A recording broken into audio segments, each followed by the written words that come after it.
Hukum harus melindungi pejabat-pejabat yang dipilih langsung oleh rakyat, dan kalaupun ada kesalahan, maka kesalahan tersebut harus tunduk terlebih dulu dengan proses yang namanya due process of law, yaitu putusan lembaga hukum, dalam hal ini Mahkamah Agung.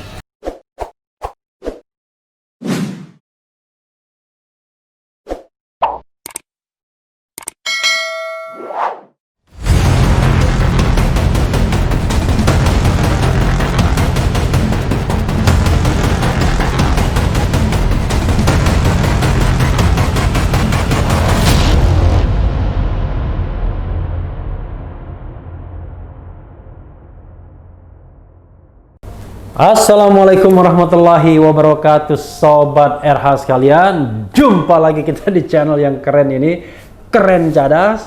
Kali ini saya mau menguber satu berita yang lagi hot, ya, soal ancaman Menteri Dalam Negeri Tito Karnavian kepada gubernur. Gubernur siapa saja, ya, tidak harus gubernur DKI, bahwa gubernur bisa dicopot, bisa diberhentikan. Presiden pun bisa diberhentikan, ya, tergantung tata caranya. Tapi kita bacakan ini bisnis.com, ya, sebagaimana dilansir oleh bisnis.com. Menteri Dalam Negeri Tito Karnavian mengeluarkan instruksi Mendagri nomor 6 2020 tentang penegakan protokol kesehatan untuk pengendalian COVID-19. Pada aturan ini, kepala daerah dapat diberi sanksi hingga pemberhentian dari jabatan apabila terbukti mengabaikan penerapan protokol kesehatan. Direktur Jenderal Bina Administrasi Kewilayahan Kemendagri Safrizal mengatakan, instruksi Mendagri nomor 6 tahun 2020 merupakan tindak lanjut dari arahan Presiden Jokowi pada rapat terbatas kabinet di Istana Merdeka, Jakarta pada Senin 16 November 2020. Berdasarkan itu, maka diperlukan langkah-langkah cepat, tepat, fokus, dan terpadu antara pemerintah pusat dan pemerintah daerah dalam menyikapi kebijakan yang telah terbit untuk ditaati guna mencegah penyebaran COVID-19 di daerah sesuai dengan ketentuan peraturan perundang-undangan, kata Safrizal dalam keterangan Rabu 18 November 2020. Terdapat beberapa poin yang diinstruksikan Mendagri kepada seluruh kepala daerah dalam aturan tersebut. Pertama, kepala daerah secara konsisten menegakkan protokol kesehatan COVID-19 guna mencegah penyebaran COVID-19 di daerah. Langkah itu berupa memakai masker, mencuci tangan dengan benar, menjaga jarak, dan mencegah terjadinya kerumunan yang berpotensi melanggar protokol tersebut. Kedua, kepala daerah diinstruksikan untuk melakukan langkah-langkah proaktif untuk mencegah penularan COVID-19 dan tidak hanya bertindak responsif atau reaktif, ya.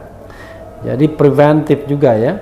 Pencegahan dapat dilakukan dengan cara humanis dan penindakan termasuk pembubaran kerumunan dilakukan secara tegas dan terukur sebagai upaya terakhir.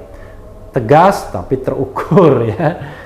Jangan sampai pembubaran kerumunan malah memunculkan reaksi yang berlebihan dan bahkan memancing pertikaian, ya. Ketiga, kepala daerah sebagai pemimpin tertinggi pemerintah di daerah masing-masing harus menjadi teladan bagi masyarakat dalam mematuhi protokol kesehatan COVID-19, termasuk tidak ikut dalam kerumunan yang berpotensi melanggar protokol kesehatan. Keempat, bahwa sesuai Undang-Undang Nomor 23 Tahun 2014 tentang Pemda, diingatkan kepala daerah tentang kewajiban dan sanksi bagi kepala daerah, ujarnya. Berdasarkan instruksi pada diktum keempat, lanjut Safrizal, kepala daerah yang melanggar ketentuan peraturan perundang-undangan dapat dikenakan sanksi sampai dengan pemberhentian. Menurutnya, instruksi Mendagri ini dalam rangka terus menjaga kedisiplinan dalam peneguhan protokol kesehatan, sehingga upaya yang selama ini telah dicapai terus dapat ditingkatkan. Instruksi ini keluar hanya berselang 1 hari setelah Gubernur DKI Jakarta Anies Baswedan dipanggil untuk diminta klarifikasi oleh Polda Metro Jaya terkait kerumunan di Petamburan, Jakarta Pusat pada Sabtu 14 November 2020. Saat itu sekitar 10.000 orang berkumpul menghadiri pernikahan anak Imam Besar FPI Muhammad Rizik Syihab sekaligus peringatan Maulid Nabi Muhammad Sallallahu Alaihi Wasallam. Pemprov sempat memberi sanksi kepada pendiri FPI itu dengan denda 50 juta rupiah. Jadi ini ada juga nih sindir Mendagri Fadlizon, mana bisa instruksi menteri copot kepala daerah. Pakar hukum tata negara, seharusnya polisi panggil Mendagri, bukan gubernur. Beda lagi ya. Jadi sobat daerah sekalian, menarik ini ya. Tapi agar tidak terjadi kesimpang siuran di masyarakat, maka sesungguhnya kita harus paham soal pemberhentian seorang gubernur, bupati, wali kota yang dia notabene adalah elected official, pejabat yang dipilih oleh rakyat secara langsung. Nah, jadi kalau dia pejabat yang dipilih rakyat secara langsung, termasuk juga anggota DPRD, proses pemberhentiannya tentu diatur dalam peraturan perundang-undangan yang sedapat mungkin biasanya rigid pemberhentiannya. Jadi tidak mudah dia diberhentikan sebagaimana pejabat administrasi atau pejabat politik yang tidak dipilih. Jadi seorang gubernur itu dia bisa diberhentikan dengan beberapa sebab. Ya, sebagaimana yang dicantumkan dalam instruksi menteri ini, yang tidak lain sebenarnya mengutip Undang-Undang Nomor 23 Tahun 2014. Misalnya, dia bisa diberhentikan kalau dia misalnya bolos 6 bulan berturut-turut, tidak menjalankan tugasnya, atau dia tidak melaksanakan kewajibannya, atau dia melanggar larangan, atau dia melakukan pelanggaran hukum setelah ada proses misalnya penggunaan hak angket. Tapi satu hal yang jelas, proses pemberhentian hanya bisa dilakukan setelah adanya putusan Mahkamah Agung. Jadi ada due process of law. Nah, saya pribadi sebenarnya ketimbang menggunakan tangan pemerintahan pusat yang memang dibolehkan menurut Undang-Undang Nomor 23 2014, saya lebih mendorong pada dinamika politik lokalnya. Jadi DPRD sebaiknya menggunakan fungsi-fungsinya, menggunakan hak-haknya. Dia menggunakan fungsi pengawasan dan hak-haknya untuk bertanya, melakukan interpelasi, angket, dan menyatakan pendapat yang kemudian bisa diproses ke Mahkamah Agung untuk dimintakan pemberhentiannya dari sudut pandang hukum. Jadi ada proses politiknya di DPRD dan proses hukumnya di Mahkamah Agung. Setelah itu barulah bisa diberikan pemberhentian oleh pejabat yang berwenang, yaitu presiden untuk gubernur dan menteri dalam negeri untuk bupati dan wali kota. Jadi sahabat RH sekalian, tentu tidak ujuk-ujuk ya.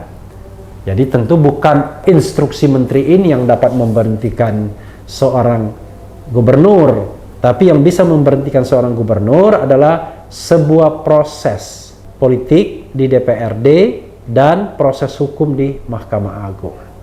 Tapi bisa juga kalau DPRD menurut Undang-Undang 23 ini, yang sebenarnya saya tidak begitu setuju isinya karena mengkerdilkan otonomi daerah dan demokrasi pemilihan langsung kepala daerah.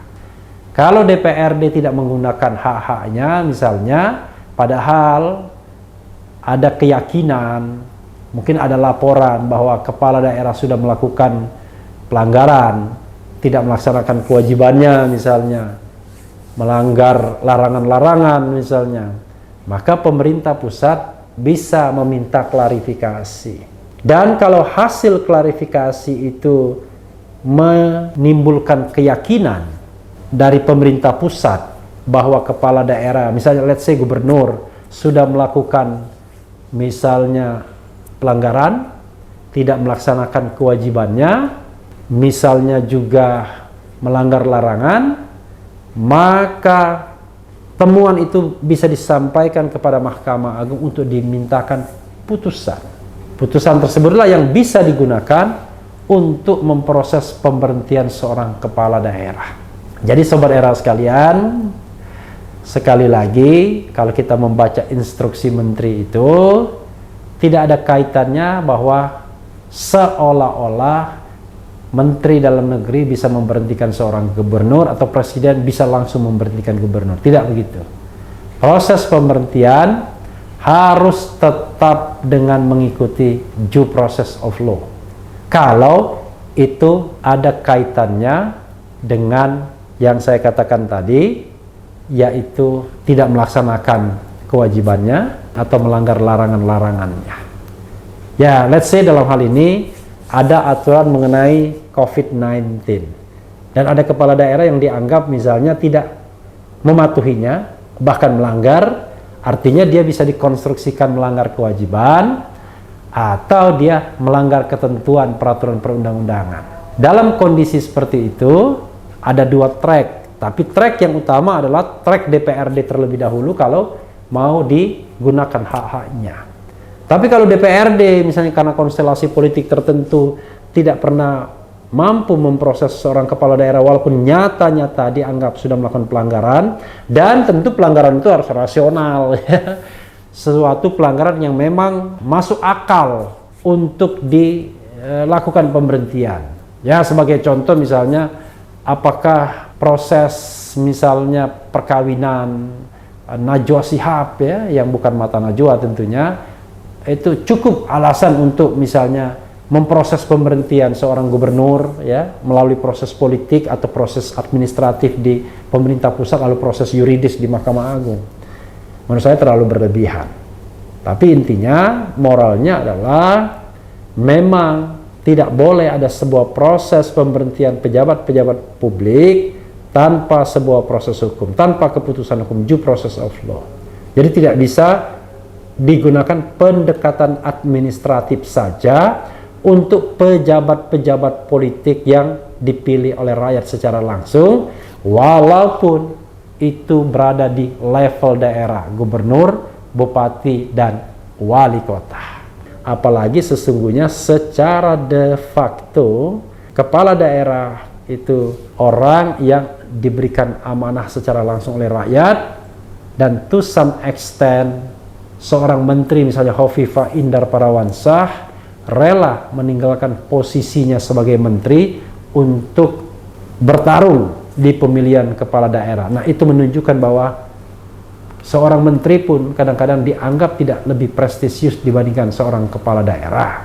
Walaupun menteri itu pembantu presiden di level nasional dan gubernur hanyalah seorang kepala daerah di level lokal. Tapi beda cara pemilihannya, beda cara mendapatkan mandatnya. Jadi aneh sekali kalau pemberlakuannya hanya administratif. Misalnya menteri diberikan kewenangan untuk memberhentikan kepala daerah secara administratif saja, padahal dia bukan pejabat publik yang dipilih. Jadi undang-undang tidak mengatur demikian, sobat era sekalian. Undang-undang mengatur syarat substantif untuk diberhentikan sebagai kepala daerah, yaitu benar-benar melanggar atau tidak melaksanakan kewajiban atau melanggar larangan juga, dan itu harus melalui sebuah proses hukum dengan putusan Mahkamah Agung yang sudah berkekuatan hukum tetap, barulah proses administratif bisa dijalankan untuk pemberhentian. Jadi proses politik di DPRD bisa digunakan, ke Mahkamah Agung proses hukum, balik lagi pada proses administratif untuk pemberhentian. Tapi bisa juga tanpa melalui keterlibatan DPRD, klarifikasi ya oleh pemerintah pusat disampaikan kepada Mahkamah Agung dan balik lagi untuk dilakukan proses administratif pemberhentian. Ya, sobat era sekalian, itu saja. Mudah-mudahan tidak menimbulkan simpang siur seolah-olah at any time seorang gubernur, bupati, wali kota bisa diberhentikan oleh pemerintah nasional. Tidak demikian. Hukum harus melindungi pejabat-pejabat yang dipilih langsung oleh rakyat, dan kalaupun ada kesalahan, maka kesalahan tersebut harus tunduk terlebih dulu dengan proses yang namanya due process of law, yaitu putusan lembaga hukum, dalam hal ini Mahkamah Agung. Yang penting tetap di channel ini, karena di channel ini Anda akan dirayu, ditipu, dibaperin, dicecar, diuber pula di jalur khusus. Karena channel ini adalah channel yang mengancam, memeras, dan membenci. Jangan lupa subscribe, like, comment, and share. Ciao.